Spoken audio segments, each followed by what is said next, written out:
Hi friends, this is Nivita. In the video 11th standard botany page number 120 cell the unit of life lesson இருக்கிற cell theory அப்படிங்கிற topic தான் பார்க்க போகிறோம். So செல்லை பற்றி பார்க்க போகிறோம் அப்படிங்கிறதா செல் தியரி அப்படின்னு சொல்கிறது. 1833 வந்து ஜெர்மன் பாட்டனிஸ்ட் மாத்தியாஸ் செச்லிடியன் அப்படிங்கிறவரும் ஜெர்மனோட ஜுவாலஜிஸ்ட் தியோடார் சச்வான் அப்படிங்கிறவங்களும் என்ன ப்ரப்போஸ் பண்ணியிருக்காங்க அப்படின்னா, எல்லா பிளான்ட்ஸ் அண்ட் அனிமல்ஸுமே வந்து செல்ஸால் தான் கம்போஸ் ஆகிருக்கு, செல்ஸால் தான் மேட் ஆகிருக்கு. அது மட்டும் இல்லாமல் cells are the basic building block of life. நம்ம வந்து சயின்ஸ் படிக்க ஸ்டார்ட் பண்ண காலத்துலேருந்தே நம்ம இந்த ஒரு சென்டென்ஸை கேள்விப்பட்டிருப்போம், cells are the basic building blocks of life அப்படின்னு சொல்லிட்டு.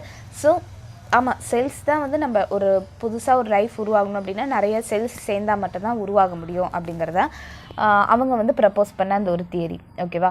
ஸோ வேறு என்ன சொல்கிறாங்க அப்படின்னா, திஸ் அப்சர்வேஷன், ஸோ அவங்க இதை அப்சர்வ் பண்ணதுனால என்னென்னலாம் ஃபார்முலேட் ஆச்சு, அதுக்கப்புறம் என்னென்னலாம் உருவாச்சு அப்படின்னா lead to the modern sell theory. இப்போ இருக்கிற செல் தியரி உருவாச்சு. ஓகேவா? அவங்க தான் சொன்னாங்க, லைக் எல்லா லிவிங் ஆர்கானிசத்துக்குமே வந்து பேஸாக வந்து செல் தான் இருக்குது, பிளான்ட்ஸ்லையும் சரி அனிமல்ஸ்லையும் சரி எனக்கு செல்ஸ் தான் இருக்குது அப்படின்றத சொன்னாங்க. ஸோ அதனால் என்னென்னலாம் உருவாச்சு அப்படின்னா எல்லா ஆர்கானிசத்துக்குமே செல்ஸால் மேட் ஆயிருக்கு. அது மட்டும் இல்லாமல் நியூ செல்ஸ் உருவாகணும் அப்படின்னா எப்படி உருவாகும்? ப்ரீ எக்ஸிஸ்டிங் செல்ஸ், முன்னாடி எக்ஸிஸ்ட் ஆகிருக்கும் இல்லையா, அந்த செல்ஸ் வந்து டிவைட் ஆகுறதுனால தான் நியூ செல்ஸ் உருவாகுது அப்படின்னு சொல்கிறாங்க. அடுத்து செல்ஸ் கண்டெயின் ஜெனட்டிக் மெட்டீரியல். செல்ஸில் வந்து ஜெனட்டிக் மெட்டீரியல் அப்படிங்கிற ஒரு விஷயம் இருக்கும், லைக் அந்த குரோமோசோம், டிஎன்ஏ அதெல்லாமே இருக்கு இல்லையா, அதுதான் வந்து பேரண்ட்ஸ்லேருந்து டாட்டர் செல்ஸ்க்கு வருது. அதாவது இப்போ வந்து அப்பா மாதிரியே பையன் இருக்கா அந்த மாதிரிலாம் சொல்கிறாங்கல்ல. ஸோ அதுக்கு காரணம் என்ன அப்படின்னா, நம்மளோட ஒவ்வொரு செல்ஸுமே வந்து அந்த ஜெனட்டிக் மெட்டீரியல் அப்படிங்கிற ஒரு விஷயம் இருக்கும். ஓகேவா? ஸோ அதனால தான் வந்து அப்பா மாதிரியே பையன் வர அப்படிலாம் சொல்கிறது. ஸோ அதெல்லாமே எதுக்குள்ளே இருக்குது? செல்லுக்குள்ளே தான் இருக்குது அப்படிங்கிறது சொல்கிறாங்க. எல்லா மெட்டபாலிக் ரியாக்ஷனுமே வந்து செல்லுக்குள்ளே தான் நடக்குது. மெட்டபாலிக் அப்படின்னு சொல்கிறதுனா என்னென்னா வளர் சிதை மாற்றம் அப்படின்னு சொல்கிறது. வளர்ந்து சிதைகிற அந்த ஒரு மாற்றத்தை தான் வந்து மெட்டபாலிக் ரியாக்ஷன் அப்படின்னு சொல்லுவாங்க. ஸோ செல்லுக்குள்ளே என்னென்னலாம் ரியாக்ஷன் நடக்குதோ அதெல்லாமே மெட்டபாலிக் ரியாக்ஷன் சொல்லுவாங்க. ஸோ அதெல்லாமே இன்சைட் த செல்ஸ் வந்து நடக்குது அப்படின்னு சொல்லியிருக்காங்க. இப்போது இந்த செல் தியரி ப்ரப்போஸ் பண்ணியிருக்காங்க இல்லையா, ஸோ இதில் வந்து சில எக்ஸப்ஷன்ஸ் இருக்குது. ஒரு சிலதை தவிர பேலன்ஸ் எல்லாத்துக்குமே இந்த செல் தியரி பொருந்தும் அப்படின்னு சொல்லலாம்.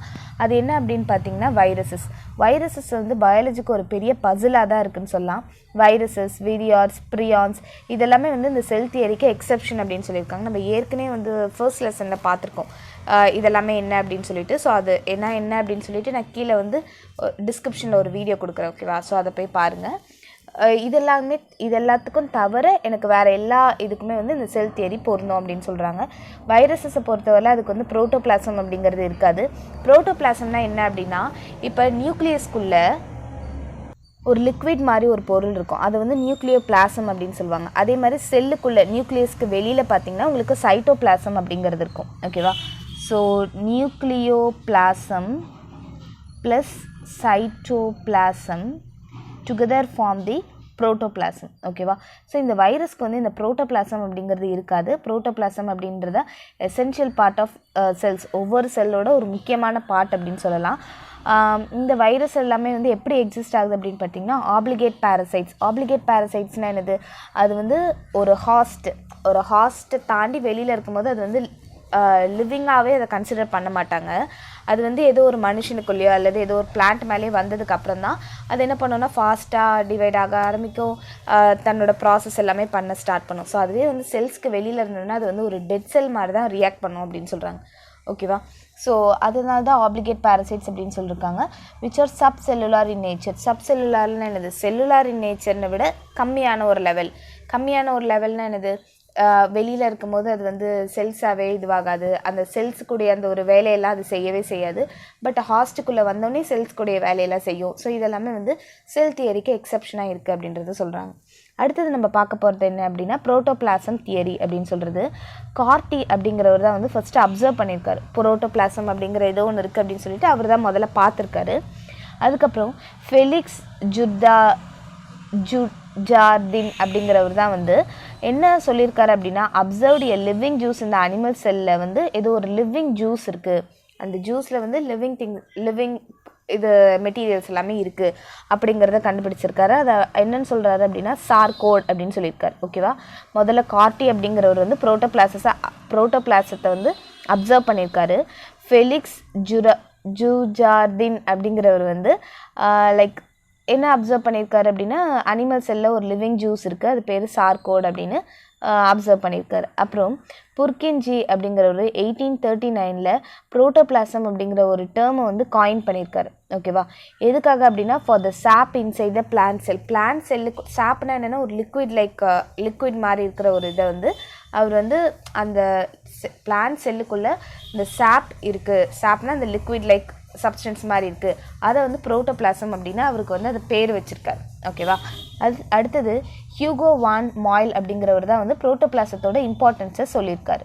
ஓகே, இப்போது மேக்ஸ் சச்சுலேசே அப்படிங்கிறவர் வந்து சிமிலாரிட்டி பிட்வீன் புரோட்டோபிளாசம்க்கும் சார்கோடுக்கும் என்ன ஒரு சிமிலாரிட்டி இருக்குது அப்படிங்கிறது வந்து சொல்லியிருக்காரு.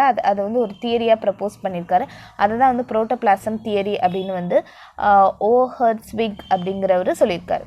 ஓகேவா, ஹக்ஸ்லே அப்படிங்கிறவர் வந்து புரோட்டோபிளாசத்தை வந்து ஒரு physical basic of life, so ஒரு லைஃபோட ஒரு ஃபிசிக்கல் பேசிக்காக இருக்குது, ஒரு ஸ்ட்ரக்சரல் பேசிக்காக இருக்குது அப்படிங்கிற மாதிரி சொல்லியிருக்காரு. ஓகேவா, ஸோ ஆக்சுவலி முதல்ல பார்த்தீங்கன்னா புரோட்டோபிளாசத்தை அப்சர்வ் பண்ணியிருக்காங்க, அதுக்கப்புறம் அனிமல் செல்லில் இருக்குது அப்படிங்கிற மாதிரி அப்சர்வ் பண்ணியிருக்காங்க, அப்புறம் புரோட்டோபிளாசம் அப்படின்ற ஒரு டேர்மை காயின் பண்ணியிருக்காங்க, அதுக்கப்புறம் புரோட்டோபிளாசமோட இம்பார்ட்டன்ஸ் எல்லாமே சொல்லியிருக்காங்க. அடுத்தது புரோட்டோபிளாசம் கம்ப்ளீட்டாக புரோட்டோபிளாசம்க்கு அந்த சார்கோட் அப்படிங்கிறது ஒன்று கண்டுபிடிச்சாங்க இல்லையா, லைக் அனிமல் செல்லில் ஒரு லிக்விட் லைக் இது மாதிரி இருக்குதுன்னு சொல்கிறதுக்கும் அதுக்கும் என்ன சிமிலாரிட்டி இருக்குது அப்படின்றத கண்டுபிடிச்சிருக்காங்க. இதெல்லாம் சேர்த்து தான் புரோட்டோபிளாசம் தியரி அப்படிங்கிறத ஒன்று மேக் பண்ணியிருக்காங்க. ஓகேவா, protoplasm as a colloidal system அப்படின்னு சொல்கிறாங்க. கொலாய்டல் சிஸ்டம்னா என்னது, எனக்கு லைக் லிக்விட் ஃபுல்லாகவே இப்போ ட்ரூ சொல்யூஷன் பார்த்திங்கன்னா உங்களுக்கு ஃபுல்லாகவே ஹோமோஜினியஸ் மிக்சராக இருக்கும். பட் ஆனால் வந்து உங்களுக்கு கொலாய்டலில் வந்து ஒரு மாதிரி கொலன்னு இருக்கிற மாதிரி இருக்கும்ல, லைக் ஃபுல்லாகவே அப்படியே தண்ணி மாதிரி இருக்காது, கொஞ்சம் சில பார்ட்டிகல்ஸ் வந்து அதுக்குள்ளே இருக்கிற மாதிரி இருக்கும்ல, அதுதான் வந்து கொலாய்டல் சிஸ்டம்னு சொல்லுவாங்க. புரோட்டோபிளாசம் வந்து எப்படி கொலாய்டல் சிஸ்டம்னு சொல்கிறாங்க, புரோட்டோபிளாசம் அப்படிங்கிறது ஒரு காம்ப்ளெக்ஸான ஒரு கொலாய்டல் சிஸ்டம். ஓகேவா, ஸோ யார் அதை சஜஸ்ட் பண்ணது அப்படின்னா ஃபிஷர் அப்படிங்கிறவர் 1894 அண்ட் ஹார்டி வந்து 1899 வந்து சொல்லியிருக்காங்க. இந்த புரோட்டோபிளாசம் அப்படிங்கிறது ஒரு காம்ப்ளெக்ஸான ஒரு கொலாய்டல் சிஸ்டம் அப்படின்னு சொல்லிட்டு. இது வந்து எதால் மேடாயிருக்கு, ப்ரைமரியிலனா முக்கியமாக எதால் மேடாயிருக்கு அப்படின்னு பார்த்தீங்கன்னா வாட்டர், அதுக்கப்புறம் நிறையா சொல்யூட்ஸ்னால் என்னது கரைஞ்சிருக்கும். என்னென்னலாம் அதில் கரைஞ்சிருக்கும், glucose, fatty acids, amino acids, minerals, vitamins, hormones, enzymes அப்படின்னு சொல்கிறது. அதாவது இது வந்து புரோட்டோபிளாசம் அப்படிங்கிறது வாட்டரால் தான் மேடாயிருக்கு, அதுக்குள்ளே சில glucose, fatty acids, amino acids, minerals இதெல்லாமே கரைஞ்சிருக்கு அப்படிங்கிறத சொல்கிறாங்க. ஓகேவா, ஸோ அதனால இது என்னென்னு சொல்கிறாங்க, கொலாய்டல் சிஸ்டம் அப்படின்னு சொல்கிறாங்க. அது மட்டும் இல்லாமல் இந்த சொல்யூட்ஸ் கரைஞ்சிருக்குல்ல அது வந்து ஹோமோஜீனியஸ்னால் என்னது, வாட்டரில் வந்து சாலிபிளாகி இந்த ஏற்கனவே நம்ம என்ன பார்த்தோம், இதெல்லாமே வாட்டருக்குள்ளே தான் இருக்கும் அப்படிங்கிறத பார்த்தோம். ஸோ அது வந்து ஒன்று ஹோமோஜீனியஸ்னால் அந்த வாட்டருக்குள்ளே கரைஞ்சிருக்கலாம், அல்லது வந்து ஹெட்ரோஜீனியஸ் மாஸாக இருக்கலாம், அதாவது அந்த வாட்டரில் கரையாமல் இருக்கலாம் அப்படின்னு சொல்கிறாங்க. ஸோ அதுதான் வந்து கொலாய்டல் நேச்சருக்கு ஒரு பேசிக் அப்படின்னு சொல்கிறாங்க. ஓகேவா, ஃபஸ்ட்டு உங்கள் மைண்டில் இருக்க வேண்டியது என்னென்னா புரோட்டோபிளாசம் அப்படிங்கிறது ஒரு colloidal system, complex colloidal system அப்படின்னு சொல்கிறது. அடுத்தது ஃபிசிக்கல் ப்ராப்பர்ட்டிஸ் ஆஃப் புரோட்டோபிளாசத்தை பார்க்கும்போது நமக்கு என்னென்னலாம் ப்ராப்பர்ட்டி தோணுது, அது வந்து எப்படி இருக்குது அப்படின்னா ஒன்று செமி சாலிட் ஸ்டேட்டில் இருக்குது, ஜெல் மாதிரி இருக்குது, அல்லது அது வந்து லிக்விட் ஸ்டேட்டில் சால்னு சொல்லுவாங்க. செமி சாலிட்னா என்னென்னா உங்களுக்கு லிக்விட் மாதிரியும் இருக்கும், சாலிட் மாதிரி. இப்போ ஜெல்லாம் பார்த்துருக்கீங்களா, அதெல்லாம் எப்படி இருக்குது, ஒரு மாதிரி லிக்விடோ இருக்குது சாலிடோ இருக்குல்ல, ஸோ அந்த மாதிரி இருக்குது, அல்லது வந்து சம்டைம்ஸ் லிக்விட் ஸ்டேட்டில் இருக்குது அப்படின்னு சொல்கிறாங்க. ஓகேவா, புரோட்டோபிளாசம் எக்ஸிஸ்ட் எய்தர் இன் த செமி சாலிட் ஸ்டேட் கால் ஜெல். ஏன் அப்படி ஜெல் மாதிரி இருக்குது அப்படின்னா அதுக்குள்ளே வந்து சஸ்பெண்டட் பார்ட்டிகல்ஸ், உள்ளுக்குள்ளே வந்து சில பார்ட்டிகல்ஸ் எல்லாம் இருக்கிறதுனால இருக்குது, அண்ட் வேரியஸ் கெமிக்கல் பாண்ட்ஸ் இருக்கிறதுனால அது ஜெல் மாதிரி இருக்குது, அல்லது அது லிக்விட் ஸ்டேட் மாதிரியும் இருக்குது, சால்னு சொல்லுவாங்க. The colloidal protoplasm which is gel in form can change into sol by solation. அதாவது இப்போ ஜெல்லு மாதிரியும் இருக்குதுன்னு சொன்னோம், சால் மாதிரியும் இருக்குதுன்னு சொன்னோம். ஸோ ஜெல் வந்து சாலாக மாறலாம், எப்படி அப்படின்னா சொலேஷன் அப்படிங்கிற ஒரு ப்ராசஸ் மூலிமா. அடுத்தது வந்து சால் வந்து எனக்கு வந்து ஜெல்லாக மாறலாம், எப்படி அப்படின்னா ஜெலேஷன் அப்படிங்கிற ஒரு ப்ராசஸ் மூலிமா. ஓகேவா, ஸோ இது ரெண்டுமே சொல்கிறாங்க. This gel sol condition of colloidal system. So இந்த மாதிரி ஜெல்லு சால் இது ரெண்டுமே சேர்ந்துருக்கு இல்லையா, இதுதான் வந்து prime basic for mechanical behaviour of cytoplasm அப்படின்னு சொல்கிறாங்க. மெக்கானிக்கல் பிஹேவியர் அப்படின்னு சொல்கிறது என்னது, லைக் அது எவ்வளோ ஸ்ட்ராங்காக இருக்குது அப்படின்னு சொல்கிறது தான் வந்து மெக்கானிக்கல் பிஹேவியர் அப்படின்னு சொல்கிறது. ஸோ இந்த புரோட்டோபிளாசமோட ஜெல் சால் கண்டிஷன்னால தான் வந்து அந்த கண்டிஷனாக இருக்கிறதுனால தான் வந்து அது ஒரு எப்படி சொல்கிறது ஒரு ஸ்ட்ராங்காக இருக்குது அப்படிங்கிற மாதிரி சொல்கிறாங்க. அதுதான் ஒரு முக்கியமாக இருக்குது அப்படிங்கிற மாதிரி சொல்ல வராங்க. அடுத்தது ஃபிசிக்கல் ப்ராப்பர்ட்டி அப்படின்னு எடுத்துக்கும் போது அது வந்து டிரான்ஸ்லூசன்ட் அப்படின்னு சொல்லுவாங்க. டிரான்ஸ்லூசன்ட்னா என்னென்னா, இப்போ டிரான்ஸ்பரண்ட்னா இப்போ ஏதோ ஒரு கிளாஸ் மாதிரி ஏதோ ஒன்று இருந்ததுன்னா இது வழியாக அப்படியே லைட் வந்து உள்ளே போயிடும். ஸோ அது வந்து டிரான்ஸ்பேரண்ட் அப்படின்னு சொல்லுவாங்க. டிரான்ஸ்லூசன்ட்னா கொஞ்சம் மட்டும் தான் லைட் போகும் அப்படிங்கிறது வந்து டிரான்ஸ்லூசன்ட் அப்படின்னு சொல்லுவாங்க. ஓடோர்லெஸ் அப்படின்னு சொல்கிறது அதுலேருந்து வாசனை எதுவுமே வராது. அப்புறம் பாலிஃபேசிக் ஃப்ளூவிட் அப்படின்னா ஃபேஸ்னாலே என்னது லைக் எனக்கு solid phase, liquid phase, gaseous phase அப்படின்னு சொல்லுவாங்கல்ல. ஸோ இது வந்து எனக்கு செமி ஃப்ளூவிடாக இருக்குது, ஃப்ளூவிடாக இருக்குது, இந்த மாதிரி அதோட ஃபேஸ் வந்து மாறிட்டே இருக்கனால இது வந்து பாலிஃபேசிக் ஃப்ளூவிட் அப்படின்னு சொல்கிறாங்க. ஓகேவா. புரோட்டோபிளாசமோட ஃபிசிக்கல் ப்ராப்பர்ட்டி ஒன்று டிரான்ஸ்லூசன்ட், ஓடோலெஸ், இன்னொன்று பாலிஃபேசிக் ஃப்ளூவிட். அதுக்கப்புறம் it is a crystal colloidal solution அப்படின்னு சொல்கிறாங்க. இது வந்து கொலாய்டல் சொல்யூஷன் தான், பட் கிறிஸ்டல் கொலாய்டல் சொல்யூஷன் அப்படின்னு சொல்கிறாங்க. அப்படின்னா என்னது, which is a mixture of chemical substance forming crystalloids. கிறிஸ்டலாய்ட்ஸ்னால் என்ன அப்படின்னு பார்த்தீங்கன்னா ட்ரூ சொல்யூஷனில் சுகர், சால்ட்டு, ஆசிட்ஸு, பேஸ் எல்லாமே இருக்கும். And others forming colloidal solution proteins, lipids அப்படின்லாம் இருக்கும்னு சொல்கிறாங்கல்ல. ஆக்சுவலி இந்த கிறிஸ்டலாய்டு அப்படின்னு சொல்கிறதுனா என்னென்னா, எனக்கு மாஸ் ஆஃப் ப்ரோட்டீன்ஸ் இருக்கும், small crystal like mass of proteins in a plant செல்லில் ஓகேவா. பிளான்ட் செல்லில் எனக்கு கொஞ்சம் வந்து ப்ரோட்டீனோட மாஸ் இருக்கும், அதை தான் வந்து கிறிஸ்டலாய்டு அப்படின்னு சொல்லுவாங்க. ஸோ இந்த புரோட்டோபிளாசமில் என்ன இருக்கும் அப்படின்னு பார்த்தீங்கன்னா crystal colloidal solution which is a mixture of chemical substance, எல்லாமே நிறைய மிக்சராக இருக்கும், ஃபார்மிங் கிறிஸ்டலாய்டாக மேடாக இருக்கும் அப்படின்னு சொல்கிறாங்க. கிறிஸ்டலாய்ட்ஸ்னால் அதுக்குள்ளே ப்ரோட்டீன்ஸ் அதெல்லாமே இருக்கும் அப்படின்னு சொல்கிறாங்க. கிறிஸ்டலாய்ட்னா என்ன சொல்லியிருக்காங்க, ஒன்றுமே இல்லை. இது வந்து நீங்கள் என்ன சொல்லணும் அப்படின்னா, அந்த புரோட்டோபிளாசம் அப்படிங்கிறது ஒரு கிறிஸ்டல் கொலாய்டல் சொல்யூஷன். ஓகேவா. ஸோ கிறிஸ்டல் அப்படின்னு சொல்லும் போதே அது கிறிஸ்டலாய்டு அப்படிங்கிற ஒரு வார்த்தை வருது. கிறிஸ்டலாய்டுனா என்னென்னா, எனக்கு ப்ரோட்டீன்ஸ் எல்லாமே லைக் ஒரு மாசாக அதுக்குள்ளே இருக்கும் அப்படிங்கிறத சொல்கிறேன், அவ்வளோதான். It's a mixture of chemical substance. அதில் வந்து நிறைய chemical substance like sugar, salts, acids, base, proteins, lipids இதெல்லாமே கலந்துருக்கும் அப்படின்றத சொல்ல வரேன். ஓகேவா.